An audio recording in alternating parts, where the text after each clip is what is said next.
troisième journée et la pression est déjà forte entre Narbonnais et Albigeois qui n'ont pas droit à l'erreur. Après une défaite et 4 essais encaissés contre Bourgoin, les hommes de Patricio Noriega se doivent de réagir à la maison.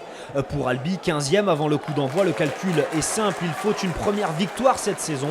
Iliane Perrault l'a bien compris, il ouvre le score en début de match.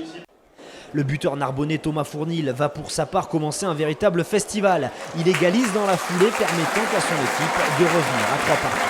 Le début de rencontre est plutôt équilibré entre les deux équipes, mais très vite, ce sont les visiteurs qui vont se montrer les plus dangereux. Sur un premier ballon au large, le pilier droit géorgien Chiekashvili, de retour après 4 semaines de suspension, se fait la malle. Le ballon ressort vite et finit dans les bras de Roukoudourou. L'ailier fidjien gagne son duel et inscrit là le premier essai de la rencontre. Transformation réussie et début de rencontre parfait pour un SCA décomplexé malgré le besoin de points. Pas dans le coup défensivement comme contre Bourgoin, Narbonne s'en remet à la botte de son buteur. À 45 mètres, Thomas Fournil passe une première pénalité pour réduire le score, puis une seconde, mais cette fois d'un peu plus loin. 55 mètres ou pas, qu'importe, le demi d'ouverture au doigt a du feu dans les jambes et c'est grâce à lui que son équipe garde la tête hors de l'eau. Dans l'exercice du tir, Iliane Perrault est lui aussi impeccable, 100% de réussite pour le buteur albigeois qui permet au SCA de rester en tête.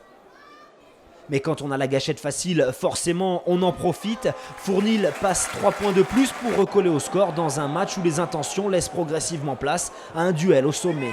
Oui mais voilà, quand il s'agit de briller, Roukoudourou n'est jamais très loin. L'ailier albigeois veut lui aussi montrer qu'il en a sous la pédale et qu'il n'est pas venu pour faire de la figuration. Après une passe au contact somptueuse et un bel enchaînement, la défense de Narbonne est une nouvelle fois prise à revers. Daniel Faleafa est à la conclusion. 26 minutes de jeu, 2 essais, voilà de quoi rassurer Albi. Quand il s'agit de passer les bras et de faire manger le gazon à son adversaire, côté Narbonne, on sait faire aussi. Clintidi éteint son adversaire direct et sert sur un plateau son compère du centre pour le premier essai au doigt de la soirée. La transformation de Thomas Fournil passe une nouvelle fois entre les perches. À la mi-temps, le RCNM vire en tête. Pas payé pour des albigeois qui vont de nouveau subir les foudres du demi de mêlée narbonnais qui n'en a pas fini avec eux. Et surtout pas en seconde période.